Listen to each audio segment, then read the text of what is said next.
కూటమి వచ్చింది. ఇంతవరకు ఎవరికి ఏం చేసింది ఏం కనపడట్లా. అంతకుముందు ఆయన ఉండగా ఈ పథకాలు కానీ ఏమైనా సరే 1/1 వచ్చేసేయి. ఇప్పుడు ఈయన వచ్చిన తర్వాత ఎవరికి కొత్త పెన్షన్లు లేవు, ఏమి లేవు. పెన్షన్లు వస్తాయని ఆశపడి జనాలు అందరూ ఓట్లు వేసారు. పెన్షన్లు వేయి ఉండవలన పీకేస్తున్నారు అనేది జనం చెప్పుకుంటాం. అదే గత ప్రభుత్వం వైసీపీ ప్రభుత్వం 100 రోజుల పరిపాలన ఎలా ఉందంటే ఏం చెప్తారు? ప్రభుత్వం వాళ్ళు అన్నది అనుకున్నట్టు చేశారు కదా. పరిపాలన ఏం ఆపలా. ఏదైతే అన్నాడో అవన్నీ చేసుకుంటూ వచ్చాడు. ఇప్పుడు అమ్మ పథకం అది పిల్లలది అమ్మ ఒడి కానీ అవన్నీ ఆయన ఎలా అయితే చేస్తానన్నాడో అలా చేసుకుంటూ వచ్చాడు. ఇప్పుడు వీళ్ళు టైం కావాలంటున్నారుగా. మరి టైం కావాలంటే జనాలకి ఇబ్బంది పడతలా. సంవత్సరానికి 15,000 ఎంతో వేసేవాడు ఆయన. మరి ఒక సంవత్సరం ఆగాలంటున్నారుగా. అవునప్పటికీ పిల్లలకి చాలా ఇబ్బందిగా ఉంది. వైసీపీ వాళ్ళందరూ కూడా ఈవీఎం ట్యాపరింగ్ జరిగిందని చెప్పేసి కూడా ఆరోపిస్తున్నారు. ఈ ఆరోపణలో నిజం ఉందంటారా? ఈ ఈవీఎం అనేది ఎవరు కోర్టు వాళ్ళు చూడాలి. కోర్టు పరిధిలో ఉండదు అది. ప్రజలు అనుకుంటాం కానీ కోర్టు చెప్పట్లేదుగా. ఇప్పుడు కమిషనర్ ఏమిటి ఉన్నాడు, ఇప్పుడు ఎన్నికలకి మెయిన్ ఉన్నాడు కదా, అతను ఏమో అంటలేదుగా. ఇప్పుడు ఎన్నో కోర్టులో కేసులు ఉన్నాయండి దీని ట్యాపరింగ్ అనేది. మరి ఏ కోర్టు కూడా ట్యాపరింగ్ జరిగిందని చెప్పట్లేదుగా. ఇదే విషయం పైన అంబటి రాంబాబు గారు కూడా మాట్లాడటం జరిగింది. మాకు ఈవీఎంల పైన అనుమానాలు ఉన్నాయని చెప్పేసి కూడా మాట్లాడుతున్నారు. అనుమానాలు ఉన్నప్పుడు మనం కోర్టుకి వెళ్ళవచ్చుగా. ప్రజలకి స్వేచ్ఛ ఉంది. ప్రజలకు స్వేచ్ఛ ఉందండి. నీ పలానా సార్ మనకు అనుమానం ఉంటే కోర్టులో వేసేయటమే, తీర్చుకుంటామే. కోర్టుడు ఏం చేస్తాడో అదే అదే జరిగింది. అంటే 3 సార్లు కూడా కమిషనరు ఓట్లను లెక్కించడం జరిగింది, మాకు ఎలాంటి ఇన్ఫర్మేషన్ కూడా ఇవ్వలేదంటూ కూడా అంబటి రాంబాబు గారు చెప్తున్నమాట. అంబటి రాంబాబు మనం ఏం మాట్లాడతాం? అంబటి రాంబాబు గురించి మాట్లాడాల్సిన పని లేదు. వాస్తవం చెప్పగలంటే మెయిన్ ఎవరన్నా ఇప్పుడు ఉన్న టీంలో మెయిన్ ఎవరన్నా చెప్తే మనం మాట్లాడుకోవచ్చు. అంబటి రాంబాబుది పెద్ద లెక్క చేయాల్సిన పని లేదు.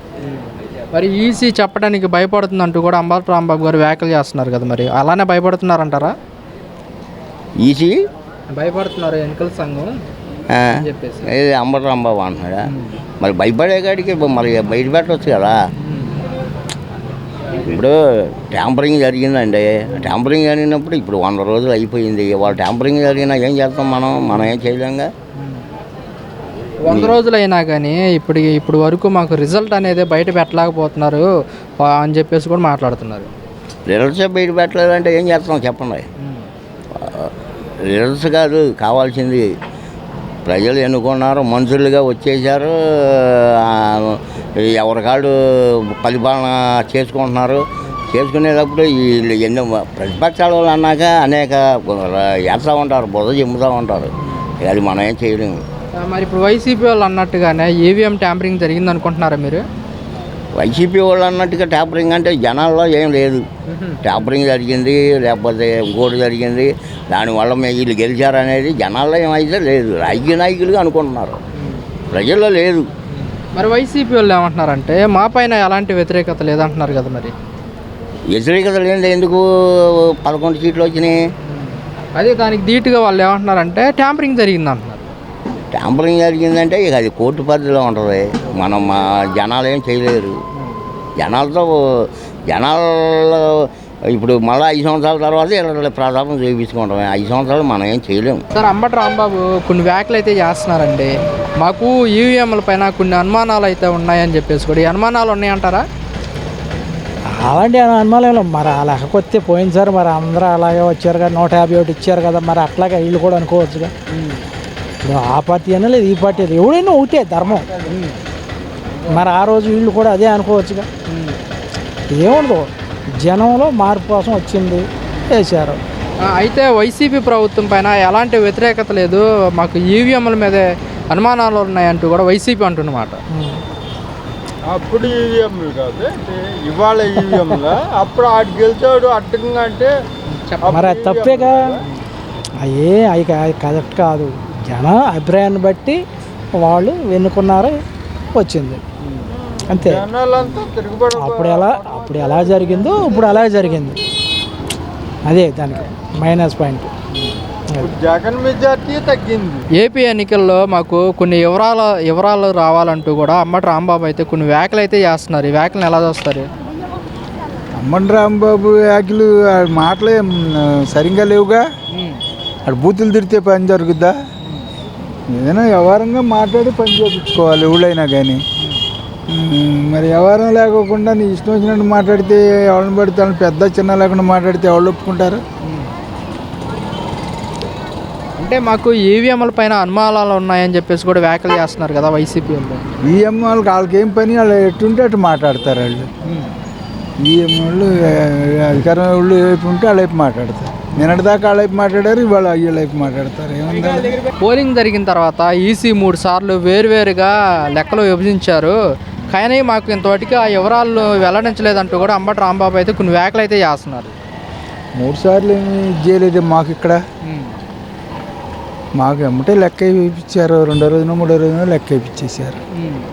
మరి ఎన్నికల సంఘం ఎందుకని భయపడుతుంది మాకు చెప్పడానికి అంటూ కూడా అంబటి రాంబాబు వ్యాఖ్యలు చేస్తున్నారు కదా. మాటలు అన్నీ అడిగి ఆడేదో జనం మీద జలాలని చల్లుతున్నాడు కానీ అవన్నీ ఒట్టి మాటలు. ఈ ఎలక్షన్ కమిషనర్ ఊరుకుంటాడా ఏంటి? మన ఇష్టం వచ్చినట్టు చేయటానికి ఎలక్షన్ ఎందుకు, కమిషనర్ ఎందుకు? ఆడిష్టం వచ్చినట్టు చేయటానికి, మన ఇష్టం వచ్చినట్టు గవర్నమెంట్ ఇష్టం వచ్చినట్టు చేయటానికి కాదండి. వైసీపీ వాళ్ళు అన్నట్టుగా ఈవీఎం ట్యాపరింగ్ జరిగిందంటారా ఎన్నికల్లో? జరగల మామూలు యథాప్రకారంగానే ఓట్లు వేసారు. ఓట్లు వేసి మామూలుగానే ఇచ్చేసారు. మరి వైసీపీ వాళ్ళు అంటున్నమాట బ్యాలెట్ పెట్లు మొత్తం తీసుకెళ్ళిపోయారు, బందర్లో పెట్టారు. 4 రోజులకో 3 రోజులకో కౌంటింగ్ అన్నారు, లెక్క వేసారు, చెప్పారు. అంటే వైసీపీ వాళ్ళు ఏంటి మరి ట్యాపరింగ్ జరిగింది, ఈవీఎం మిషన్స్ యాక్ట్ చేయొచ్చు అంటున్నారు. ఒట్టిదే అవన్నీ, ఒట్టి మాటలు అవన్నీ. వాళ్ళు ఏదో బురద చల్లటానికి మాట్లాడుతున్నారు అంతే.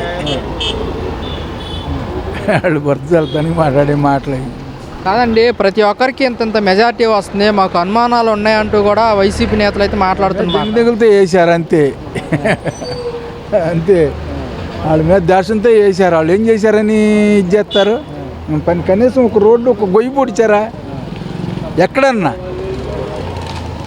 5 సంవత్సరాల లోపల నేను పలానా పని చేశానని చెప్పమని వచ్చి. కాదండి, మీరేమో ఇలా అంటున్నారు, వైసీపీ వాళ్ళు ప్రతి ఇంటికి మేము ప్రతి పథకాన్ని పంపించామంటున్నారు. పథకం పంపించారు, అయ్యాగా పంపించింది. అంతకుముందు శాంక్షన్ అయింది, అంతకుముందు పంపించారుగా, వాళ్ళు పంపించారు. మేము కరోనా కష్టకాలంలో కూడా ప్రతి గడపకి ప్రతి పథకాన్ని అందించామంటున్నారు కదా. అందరూ అందించారా? అంతకుముందు వాళ్ళు అందించారుగా, వాళ్ళు అందించారు, అంతకుముందు వాళ్ళు అందించారు. మరి అంబటి రాంబాబు ఇలాంటి వ్యాఖ్యలు చేయడం ఎంతవరకు కరెక్ట్ అంటారు? ఆయన లోన్ వేసిన దాకా అటాక్ చేస్తాడు. ఆడికి టైం దగ్గరికి వచ్చింది.